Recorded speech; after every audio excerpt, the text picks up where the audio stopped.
Սիրելի հայրենակիցներ, վերջին օրերին հավանաբար հետևում եք ազգային ժողովի աշխատանքներին։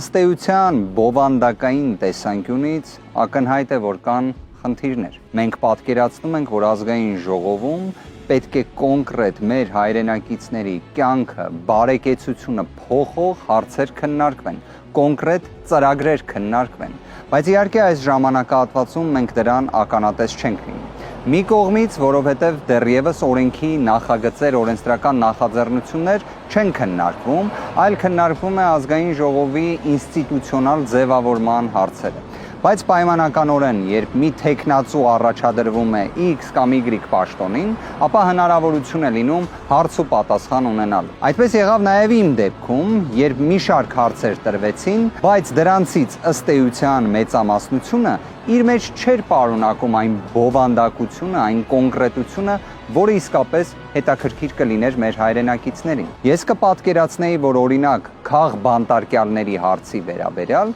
կլինեին այնպիսի քննարկումներ, որ մեր հանրության մեջ այլևս որևէ մի անձ չէր պատկերացնի, որ Հայաստանում քաղ բանտարկյալները առաջնային խնդիրներից մեկը չի։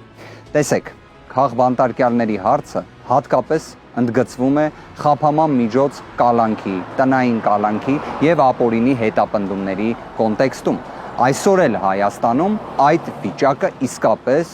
ահագնացող է։ Լուծումներ դրա վերաբերյալ կարող են լինել, իհարկե կարող են, բայց առաջնայինը դրա համար պետք է քաղաքական կամք։ Այն, որ այս իշխանությունները ճիշտ հակառակ կամքը ունեն, դա եւս ակնհայտ է։ Ինչևէ, մենք սրա վերաբերյալ եւս ունենք կոնկրետ լուծումներ, որոնք ներկայացվելու են, բայց նախքան այդ, պատկերացրեք, անձին գտնվում են կալանքի պայմաններում, երբ նույնիսկ մեղադրանքները ոչ մի տվյալ իր մեջ չեն պարունակում։ Մինչ օրս Սամվել Կարապետյանը գտնվում է տնային կալանքի պայմաններում, եւ եթե հարցնեք դրա իրավական հիմքը որն է, 0։ Եվ այսպիսի դեպքեր, այո, կարելի է քանիցս ներկայացնել։ Դրա լուծումների շուրջ կրկին եմ ուզում ասել, մենք կոնկրետ լուծումներ ներկայացնելու ենք եւ այն համոզմունքը, որ մենք պետք է ունենանք ուժեղ Հայաստան, որևէ մի պահ, որևէ մեկի մոտ թող չնվազի։ Ցանկանում եմ նաև ընդգծել, որ ազգային ժողովում,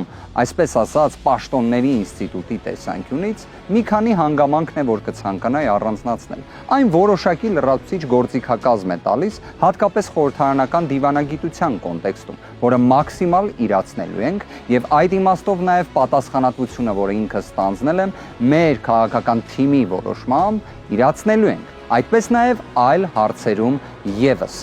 Հետևաբար, սիրելի հայրենակիցներ, որոշակի իմաստով ուզում էի ներկայացնել իրավիճակը ինչպիսինն է, ինչ փուլում ենք գտնվում եւ ինչ գործողություններ են սպասվում առաջիկայում։ Սիրելի հայրենակիցներ, այս օրերին նաև շատ հստակ, կարծում եմ բոլորի համար ակնհայտ դարձավ, որ այս ընտրություններին, այն ընտրախախտումները, որոնք թույլ են տվել օրվա իշխանությունները, դրանց վերաբերյալ հակափաստարկ չկա։ Հունիսի 7-ի ընտրությունների լեգիտիմության դեֆիցիտը որևէ մի հակափաստարկ դրան չունի։ Այսինքն մեր պնդումները, որոնք այդ մասով էլ ներկայացրել ենք, առավել քան հստակ են։ Իհարկե, քաղաքական բնույթի հարցեր քննարկվելու են ազգային ժողովում, քանի որ այն քաղաքական մարմին է, բայց առաջնային իր գործառույթը դա մեր հայրենակիցներին ներկայացնելն է։ Հենց դրանում է կայանում ներկայացուցչական մանդատի էությունը։ Փորձելու ենք վստահաբար մաքսիմալ դա եւս իրացնել։ Ուժեղ Հայաստան լինելու է, սիրելի հայրենակիցներ, ազատություն բոլոր քաղ բանտարկյալներին, Աստված պահապան մեր հայրենիքին։ Շնորհակալ եմ։